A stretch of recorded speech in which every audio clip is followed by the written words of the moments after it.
हमारी जो संस्थान है ये किसी न किसी माध्यम से जो महिलाएं हैं उनको शक्तिकरण या आत्मनिर्भर की तरफ ले जाती है। क्रोशिया हमने सिखाया, उससे पहले हमने सिलाई का प्रशिक्षण दिया था। और हमारे बीच पधारी chief guest Kiran ji Soni Gupta ma'am से मैं चाहूँगी मैम आप भी सुपर्श की ये जो पहल है उसके बारे में कुछ शब्द से नवाजें। एक बार जोरदार तालियां फ्रॉम पश्चिमी सांस्कृतिक केंद्र मैम हमारी पधारी मैम प्लीज। सबसे पहले तो मैं स्पर्श सेवा समिति को बहुत बहुत बधाई देना चाहती हूँ कि आप लोगों को इकट्ठे करके यहाँ पे एक हुनर के साथ जुड़ा है। इसलिए बहुत ज़रूरी है कि हम जहाँ पर भी हैं, कितनी भी पढ़ाई की हो, आप में फिर भी बहुत सारा हुनर होगा जिसको आप लेकर अपना एक जीविका का साधन बना सकते हैं। इसलिए महिला के हाथ में जो पैसा आता है वो सुनिश्चित है कि ये बच्चों के लिए और परिवार के लिए होगा। अपनी जीविका का, अपनी आइडेंटिटी बनानी भी एक महिला को बहुत ज़रूरी है। लोग घर में जो कला करते हैं, आप दिवाली पे, होली पे, गणगौर पे बहुत सारी कला करते हो।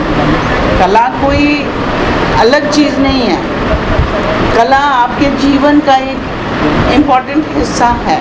शिल्पग्राम में कला संस्कृति को बहुत हम प्रमोट करते हैं, बहुत सारी वर्कशॉप्स भी कराते हैं और मैं चाहूँगी कि एक क्रोशिया की वर्कशॉप भी हम करा सकते हैं शिल्पग्राम में। और हमारी जो शिल्पग्राम की कार्यशालाएँ होती हैं वो सबके लिए ओपन होती, फ्री होती। आप उस पर सिर्फ रजिस्टर करना और आपका क्रोशिया का वर्कशॉप एक और करवा दूँगी। और बहनें आपकी बस्तियों में, आपके गांव से जुड़ना चाहता है,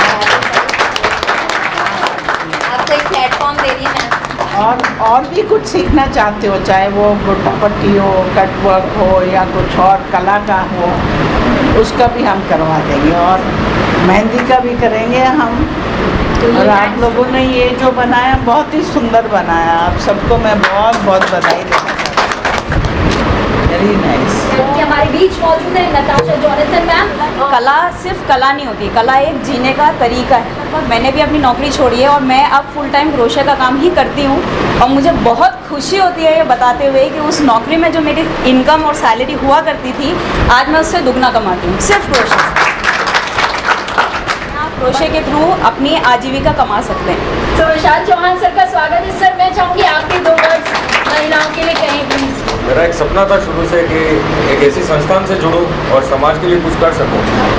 और अभी गोदिका जी ने मुझे मौका प्रदान किया है, इसका मैं बहुत बहुत धन्यवाद देता हूँ।